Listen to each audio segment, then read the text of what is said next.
ഒരു മൊബൈൽ അലീനയുടെ പടിയിറക്കം ഇന്നത്തോടെ ഏതാണ്ട് തീരുമാനമാകുന്നുണ്ട് കേട്ടോ. അതായത് സ്റ്റാലിയനെങ്കിൽ അപ്പനെ കൊണ്ട് ബാലചന്ദ്രനെ നേരെ ആക്രമിക്കാനായിട്ട് ശ്രമിക്കുമ്പോൾ ബാലചന്ദ്രനാണെങ്കിൽ സ്റ്റാലിൻ്റെ അപ്പനെ കണക്കിന് കൊടുക്കുന്നുണ്ട്. നിങ്ങൾക്ക് സൗകര്യമുണ്ടെങ്കിൽ അവളെ സ്വീകരിച്ചാൽ മതി, അവളെ ഞാൻ നിങ്ങളുടെ തലയിൽ കെട്ടിവെക്കാനൊന്നും നോക്കുന്നൊന്നുമില്ല, നിങ്ങൾക്ക് താല്പര്യമുണ്ടെങ്കിൽ മാത്രം മതി എന്ന് പറയുന്നു.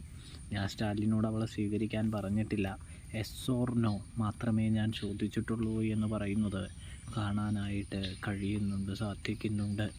ഇതേ സമയമാണെങ്കിൽ നമ്മുടെ സ്റ്റാലിനാണെങ്കിൽ ഒന്നും മിണ്ടുന്നില്ല.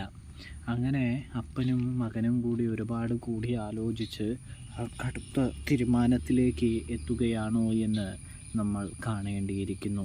അങ്ങനെയാണെങ്കിൽ ഭവിതയെല്ലാം പൊട്ടിക്കരയുന്ന കാഴ്ച കാണാനായിട്ട് കഴിയുന്നുണ്ട്, സാധിക്കുന്നുണ്ട്. പ്രേക്ഷകരെ, പ്രിയ കൂട്ടുകാരെ,